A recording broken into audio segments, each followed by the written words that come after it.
বাংলাতে এ প্লাস পাওয়ার সবচেয়ে সহজ উপায় মাত্র 3টি স্টেপ ফলো করে কিভাবে বাংলাতে তুমি এ প্লাসটা নিশ্চিত করতে পারো সেই 3টে স্টেপ নিয়ে আমরা আজকে আলোচনা করব। যেসব সাবজেক্টগুলোতে এ প্লাস পাওয়া কঠিন তার মধ্যে বাংলা কিন্তু অন্যতম। বাংলা প্রথম পত্র এবং দ্বিতীয় পত্র দুটো মিলিয়ে তুমি 160 নাম্বার পেলেই তুমি এ প্লাস পেয়ে যাবে। তার মধ্যে বাংলা প্রথম পত্রের নাম্বার ওঠানো আরও একটু কঠিন, কিন্তু আমরা আজকে আলোচনা করব কিভাবে মাত্র 3টি স্টেপ ফলো করে, কিছু টিপস ফলো করে তুমি বাংলাতে সর্বনিম্ন লিখে সর্বোচ্চ নাম্বার তুমি পেতে পারো। সো চলো আমরা শুরু করি। শুরুতেই সবাই ভিডিওটি শেয়ার করে দাও এবং আমাদের পেজ এবং আমাদের এই ইউটিউব চ্যানেলটি যারা যেখান থেকে দেখছো সাবস্ক্রাইব এবং ফলো করে দাও, এবং সবাই অবশ্যই ভিডিওটি শেয়ার করে দাও। তোমার অনেক বেশি কাজে লাগবে এবং সামনেও এরকম ভিডিও তুমি পেতে যাচ্ছ, এরকম সাজেশনমূলক এরকম টিপস। তো চলো শুরু করি। নাম্বার 1, অবশ্যই যেহেতু এখানে একটা বড় একটা নাম্বার থাকে আমাদের হচ্ছে বাংলা প্রথম পত্রে সিকিউতে, তাহলে অবশ্যই সিকিউতে ভালো করতেই হবে।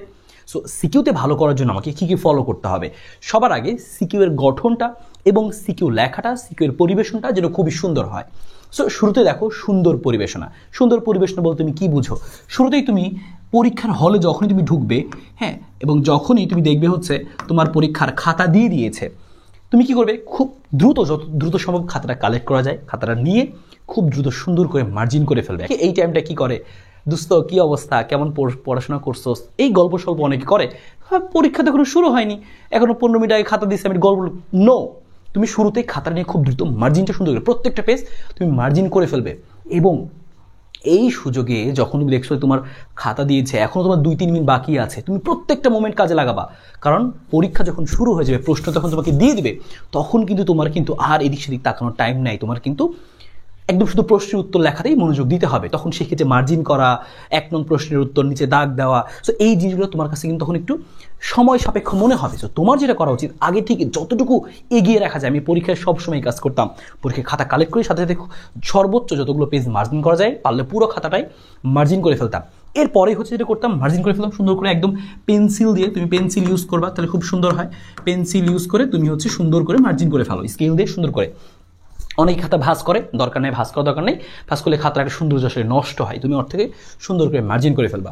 এবং তারপর তুমি যেটা করবা, মার্জিন তুমি করে ফেললা। এরপরে যদি পারো 1 নং প্রশ্নের উত্তর, হ্যাঁ, 1 নং প্রশ্নের উত্তর আমি এভাবে সবসময় লিখে নিতাম, 1 নং প্রশ্নের উত্তর, এবং হচ্ছে নিচে একটা সুন্দর করে দাগও দিয়ে রাখতাম। এবার আমার একদম স্ট্র্যাটেজি ফিক্স ছিল, আমি সৃজনশীল 4 পেজে বেশি লিখবই না। 4 পেজ আমি শুধু লিখবো, এটা আমার একদম ফিক্স ছিল যে আমি 4 পেজের বেশি সৃজনশীল আসলে লিখবই না। সো আমি যেটা করতাম যে প্রতি 4 পেজ পর পর নং প্রশ্নের উত্তরে ফাঁকা রাখতাম, 1, 2, 3 ফাঁকা রাখতাম, নং প্রশ্নের উত্তর নিচে দাগ, তারপরে আরও 4 পেজ পরে নং প্রশ্নের উত্তর নিচে দাগ। সো আমি আগে এই ফরম্যাটটা সাজাই ফেলতাম। আমি জানতাম, কারণ আমি শিওর আমি 4 পেজের বেশি লিখুম না। 4 পেজ লিখে আমার সর্বোচ্চ যা নাম্বার দেওয়ার দাও, না দিলে না দাও। আমার স্ট্র্যাটেজি ছিল সহজ কথা, 4 পেজে বেশি লিখবো না, কারণ আমার হাতের লেখা একটু স্লো ছিল, একটু সুন্দর করে লিখতাম কিন্তু একটু স্লো হইতো, অনেক বেশি দ্রুত লিখতে পারতাম না, হাত ব্যথা করতো। তোমাদের অনেকের এই সমস্যাটা হয়। সো আমার স্ট্র্যাটেজি ফিক্স ছিল, আমি কম লিখবো, সুন্দর লিখবো, গুছিয়ে লিখবো, একদম কন্টেন্ট সুন্দর দিব, ভিতরে কথাগুলো সুন্দর থাকবে। আমি ম্যাক্সিমাম নাম্বার পেতাম, বাংলাতে কখনোই আমার A+ মিস হয়নি। সো আমি এই কাজটা করতাম, 4 পেজ পর পর লিখে রাখতাম। তো তুমি যত পেজ পর পর লিখবা সেই স্ট্র্যাটেজি তুমি ঠিক করো। সো আমি পরীক্ষার আগে, প্রশ্ন পাওয়ার আগে এতটুকু কাজ আমি করে রাখতাম। এবং 2 নম্বর বিষয় হচ্ছে অবশ্যই 7টা প্রশ্নের উত্তরই তোমাকে করতে হবে। খুব সুন্দর পরিবেশনা করতে গিয়ে, টাইপ করে সুন্দর করে লিখতে গিয়ে তুমি 5টা সৃজনশীল লেখা আইসা পড়ছো, 6টা সৃজনশীল লেখা আইসা পড়ছো, তাহলে তোমার কিন্তু লস। তোমাকে অবশ্যই 7টা সৃজনশীল তোমাকে কী করতে হবে? টাস্ক করতে হবে। আর 7টার মধ্যে মানে যে কোনো প্রশ্ন থাকে তার মধ্যে 7টা প্রশ্নের উত্তর যদি করতে চাও, তাহলে এক্ষেত্রে সবচেয়ে তোমাকে বেশি ভূমিকা রাখতে হবে হচ্ছে এই টাইম ম্যানেজমেন্টে। টাইমটা তোমাকে ম্যানেজ করার চেষ্টা করতে হবে যে ওকে ফাইন, আমরা অনেকেই প্রথম সৃজনশীল লিখতে গিয়ে 35 থেকে 40 মিনিট সময় লাগাই ফেলে। আমার নিজের এরকম হইতো যে প্রথম সৃজনশীল লিখতে প্রায় 35 মিনিট লাগতো, সুন্দর করে লিখতাম আস্তে আস্তে, এবং পরে তো হ্যাঁ সময় নেই, তাড়াহুড়ো করে লিখতাম, লাস্ট পেজে আমার নিজের লেখা নিজেই চিনতাম না। এরকম তোমাদের অনেকেরই হয়। তবে আমরা যেটা চেষ্টা করব যে একটা নির্দিষ্ট টাইমের মধ্যে, প্রথম সৃজনশীল টাইম লাগতে পারে, হাতটা চালু হইতে একটু সময় লাগে, 25 মিনিট।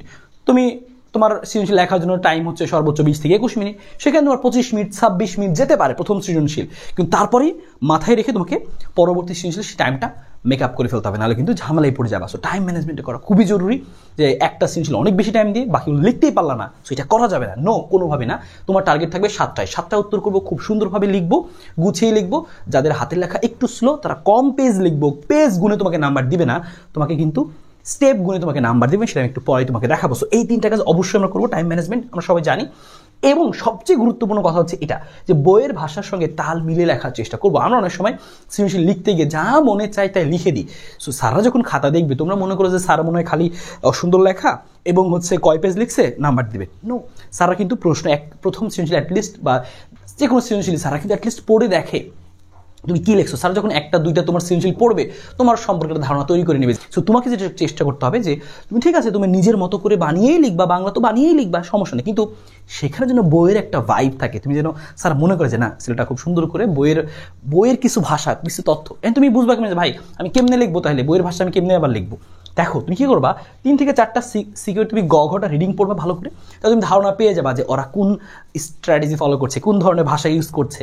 সো বইয়ের ভাষা যেন থাকে, মানে বইয়ের ভাষার মতো করে তুমি লেখার চেষ্টা করবে, একদম যেন সেটা একেবারেই যেন তোমার মানে একদম আমরা যে ভাষা ইউজ করি সেই ভাষায় তুমি লিখে দিলা সেরকম যেন না হয়। যতটুকু পারা যায় যে বইয়ে কোন স্টাইলে লেখাটা ফলো করছে, কোন স্টাইলে কোন ভাষাগুলো লিখছে, কোন বাক্যগুলো কীরকমভাবে তৈরি করছে, সো একটু আইডিয়া নিবা, তো সেটা ফলো করার চেষ্টা করবা। এবং অবশ্যই মূল ভাবটা ভালো করে বুঝে রাখবা। গাইড থেকে তুমি একটা যখন তুমি পড়ছো, মনে করো মাসে বেশি পড়ছো বা যে কোনো কিছু পড়ছো, তুমি পড়ে পুরো 2-3টা সৃজনশীল তুমি রিডিং পড়লেই তুমি কিন্তু এই ধারণা পেয়ে যাবা যে আচ্ছা এই সৃজনশীলের মূল ভাবটা কি। সো ওই মূল ভাবটা যেন ভুল না হয়।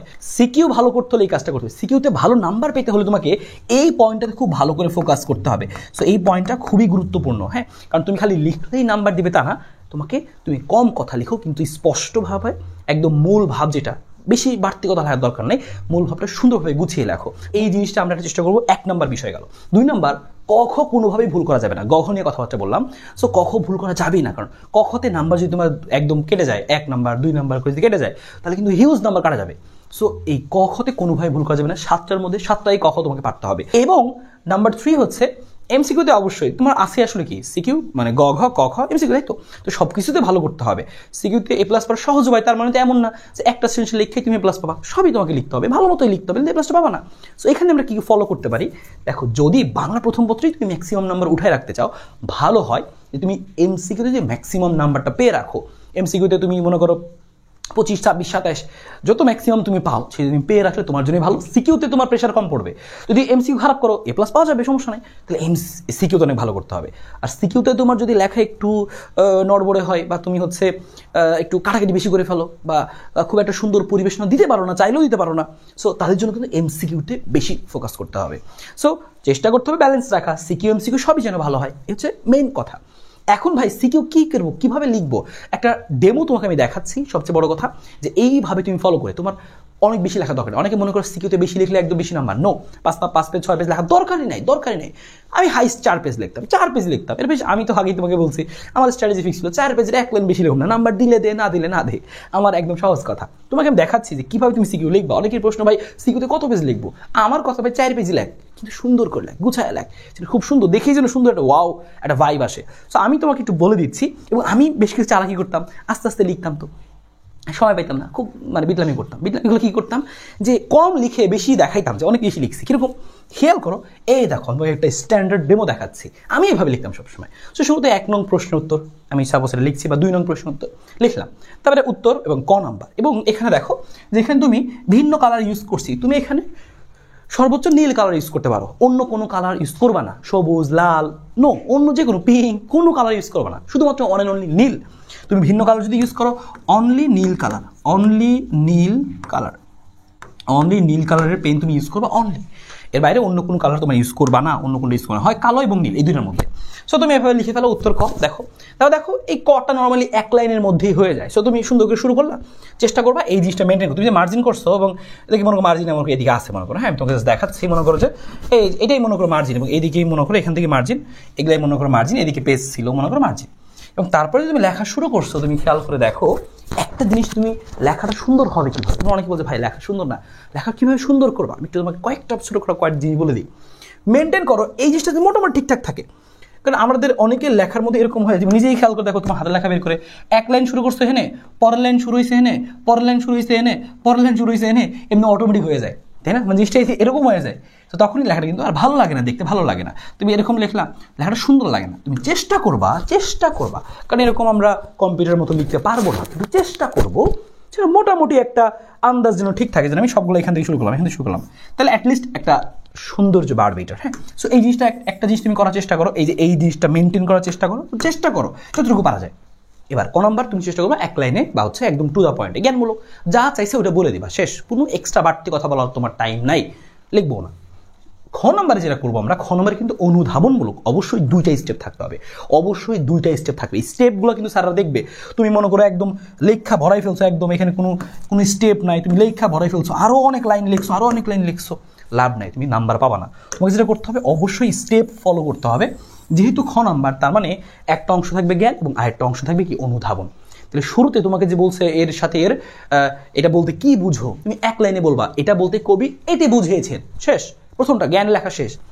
তারপর তুমি সেটা একটু ব্যাখ্যা দিবা, এবং ব্যাখ্যার মধ্যে এখানে খ নম্বর অনেকে করে কি, দেখো আমি একটা পেজ দিচ্ছি, আমি নতুন পেজ নিচ্ছি, নতুন পেজের শুরুতে ক এবং খ, জাস্ট কত সুন্দর লাগছে। তুমি যদি ক আর খ দিয়ে লিখে ফেলো, দেখো দেখতেও কিন্তু খুব সুন্দর লাগছে, ক এবং খুবই ফ্রেশ। ফাঁকা দিবা, মাঝখানে সবসময় এই ফাঁকাগুলো ইউজ করবা। তোমার দরকার নাই এই থেকে লেখা, তোমার কেউ কইছে যে তোমার এন থেকে লেখো পেজ বই না তোমার লিখতে হবে, বলে নাই। তুমি সবসময়, আমি সবসময় এই ফাঁকাটার মধ্যে খুবই খেয়াল রাখতাম, ফাঁকা দিলে আমারই ভালো, পেজ ভরে যাচ্ছে, আমার লেখার স্পিড কম, সো আমি সুন্দর করে এভাবে ফাঁকাটা দিতাম। সো এখানে যতটুকু, অনেক বেশি ফাঁকা দিও না, মিডিয়াম মডারেট একটা ফাঁকা দিবা, মিডিয়াম একটা ফাঁকা দিবা, দিয়ে যেন বোঝা যায় এটা ক নম্বর এটা খ নম্বর, যেন বোঝা যায়। এবং তুমি এখানেও দেখো, এই যে তুমি এই প্যারাটা লেখলা কবি কি বুঝিয়েছেন, তো এক কথা লিখে দিলা, তারপর একটু যদি লাইনটা এখানেও শেষ হয়, তুমি একটু প্যারাটা দিবা, অবশ্যই প্যারা দিতে হবে। এই যে একটা প্যারা, এই যে একটা প্যারা, সেই 2টা প্যারা মাস্ট। এখানে তোমার অনেক বেশি লেখার দরকার নাই, গ নাম্বার লেখা শুরু করবা, তুমি গ নাম্বার দিলা। উত্তর গ, গতে অবশ্যই 3টা প্যারা থাকতে হবে, গতে অবশ্যই 3টা প্যারা থাকবে জ্ঞান, অনুধাবন, প্রয়োগ।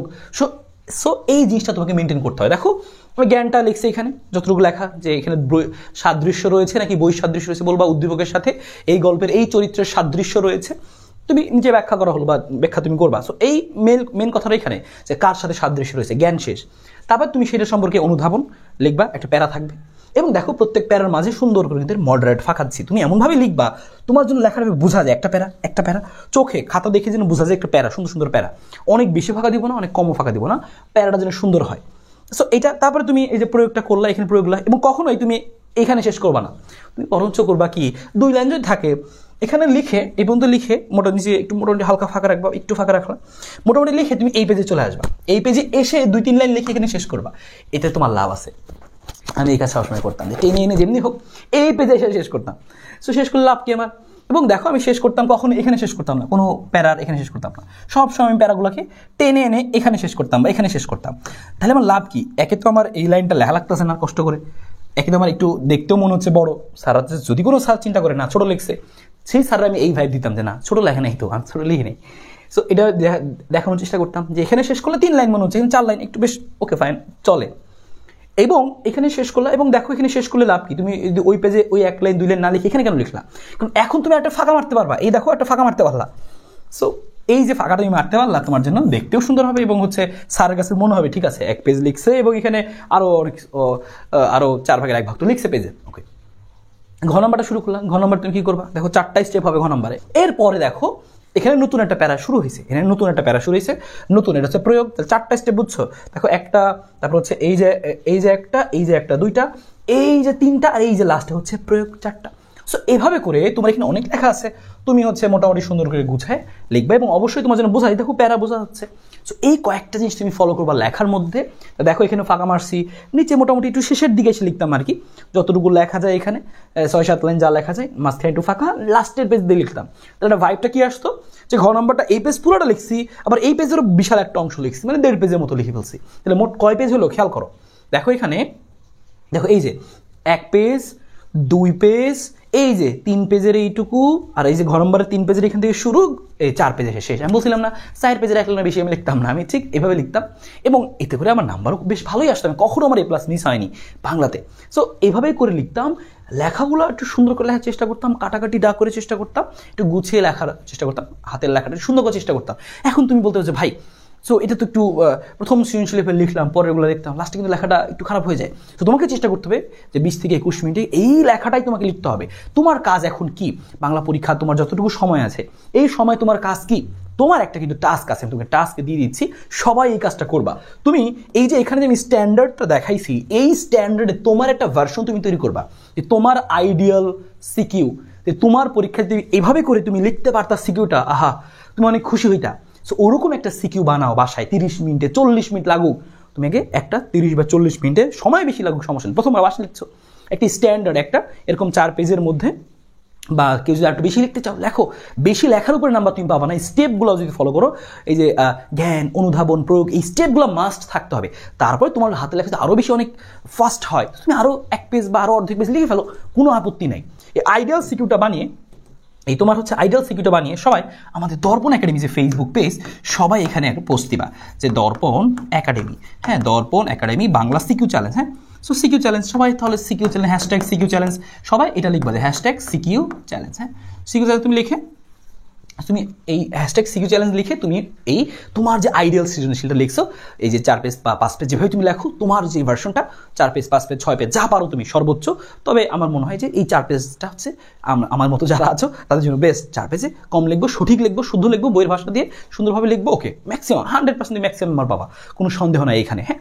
সো তুমি এভাবে লিখে তোমার সৃজনশীলটা তুমি আমাদের দর্পণ একাডেমি ফেসবুক গ্রুপে সবাই পোস্ট দিবা, এবং এতে করে কি হবে যে তুমি পোস্টটা দিলা এবং তোমার দেখে অন্য আরেকজন পোস্ট দিল, এতে কি হবে, ওই যে তুমি হয়তো একটা জিনিস করছো কিন্তু অন্য আরেকজন আরেকটু অন্যভাবে লিখছে, তোমার ওই আইডিয়াটা ভালো লাগছে, আরে ওটা তো আর বেশ সুন্দর লাগছে, তুমি কিন্তু সেই আইডিয়াটা পেয়ে যাবা, বা তোমারটা দেখে আরও কেউ আইডিয়া একটু পেলো যে না ওটা তো বেশ সুন্দর হয়েছে। সবার জন্য শুভকামনা, সবাই এই সিকিউ চ্যালেঞ্জটা অ্যাকসেপ্ট করে নাও, আর সবাই অবশ্যই সবাই ভিডিওটা শেয়ার করে দাও যারা শেষ পর্যন্ত দেখেছো।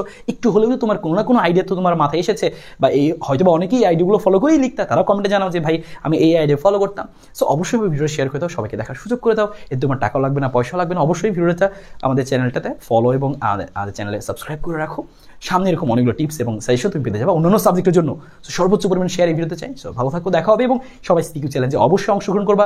দর্পণ একাডেমি ফেসবুক গ্রুপের লিঙ্ক আমি কমেন্টে দিয়ে রাখবো, সেখানে তোমরা অবশ্যই যুক্ত হয়ে যাও। ভালো থাকো, দেখা হবে, আল্লাহ হাফেজ।